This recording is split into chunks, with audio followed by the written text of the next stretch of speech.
For 2,000 years, religion and power have walked hand in hand. From the golden halls of the Vatican to the political stages of Washington, faith has shaped the destiny of nations. But in our time, something is changing.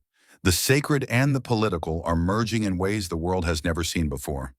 The Vatican is rewriting ancient traditions, and modern leaders are claiming a kind of faith of their own. This is the Great Faith Shift, a story of power, belief, and the battle for the soul of the modern world. For centuries, the Pope was seen as the Vicar of Christ, the earthly representative of Jesus himself. His authority was absolute, his titles sacred. But under Pope Francis, the Vatican has begun to change course. In 2020, the title Vicar of Christ was quietly moved from the Vatican's official documents, reclassified as a historic title. To some, it was a gesture of humility. To others, it signaled a deeper shift, a church stepping away from divine supremacy and toward human simplicity. Francis calls it a synodal church, one that listens, not commands, a church of dialogue instead of dominance. But behind that vision lies a question. Can a faith built on absolute authority survive in an age that rejects it? While the Vatican redefines humility, the political world has done the opposite. In recent years, faith has found a new pulpit, not in the cathedral, but in the campaign rally. In America, Donald Trump emerged not only as a political figure, but as a symbol of belief. Millions of followers saw him not just as a leader, but as a chosen protector of Christian values. He was hailed as a defender of the church, even as his life defied its teachings. Pastors invoked his name from the pulpit. Prophets called him anointed, and politics became a new form of religion, one that worshiped strength, nationalism, and identity. This was more than a movement. It was the birth of what scholars now call political faith, belief in power itself.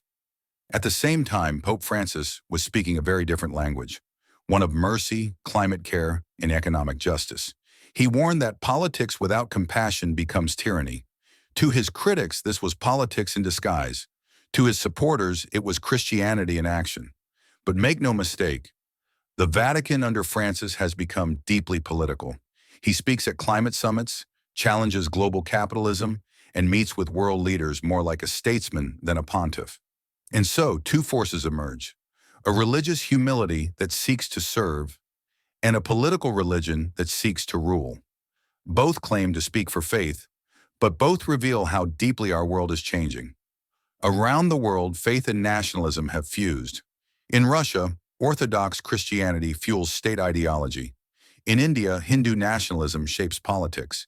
And in the United States, evangelical movements increasingly view politics as divine warfare. The Bible and the ballot have become inseparable. Belief has turned into identity, and religion, once a moral compass, is becoming a weapon in the struggle for power. As political faith rises, traditional faith is forced to adapt. The Vatican no longer stands as an empire of dogma, but as a voice trying to survive in a world of division. When Pope Francis stepped away from titles like Vicar of Christ, he may not have abandoned authority. He may have exposed its illusion. By lowering the papal throne, he lifted the question that has haunted faith for centuries. Was divine authority ever meant to belong to a single man? At the same time, figures like Trump and others across the globe have built their own sacred followings, uniting politics and faith into something powerful and unpredictable. The Vatican's quiet reforms and politics' loud conversions are not separate stories. They are two sides of the same coin, the sacred adapting to the secular and the secular borrowing the sacred. In the end, the story of modern faith is not about who holds the title, but who holds the hearts of the people. Whether in the marble corridors of the Vatican or the roaring crowds of political rallies, the same ancient struggle continues between humility and power, between faith and control, between the kingdom of God and the kingdoms of men. This is not the end of religion, it is its transformation. Because faith, like power, never disappears. It only changes hands. The Great Faith Shift, how the Vatican and politics are redefining power. Only on Global Shift.